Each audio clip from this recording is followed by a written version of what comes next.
Two top cybersecurity firms are investigating clues that point to North Korea over the worldwide malware attack, which has infected hundreds of thousands of computers. Symantec and Kaspersky say they're looking into technical clues that suggest the North Korean-linked Lazarus Group may be behind the global cyber attack. Here's the latest now from Sky News reporter Paul Kelso. Two big US technology firms, Symantec and Kaspersky, have said this evening that they are investigating what they call clues in the code that was in this global malware attack that they believe could link it to a group called the Lazarus Group, which has strong links to North Korea. I should say we understand this is based on similarities in the code that was used as opposed to any tracing. Attempts, of course, to trace where this began are ongoing and getting closer to the source.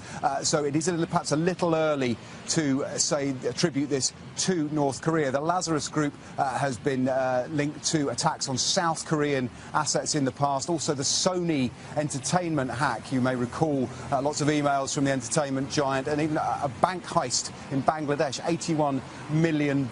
So from the outset this was suggested this was a random and perhaps not a state-sponsored hacking episode. These investigations may lead us closer to suggesting that perhaps there was a government involved, perhaps North Korea. Of course, closer to home at the Department of Health, they're more concerned on the impact on the health service. I mean, a sense of relief today that this Monday morning back at work did not bring another meltdown. And politicians, including Jeremy Hunt, who we heard from for the first time, praising the resilience of the systems that are in place. But this has not been a triumphant few days for the NHS. We should stress this was not a targeted attack. It was a random global attack, but even so, 20% of NHS trusts found themselves affected and brought, in some cases, to a standstill on Friday.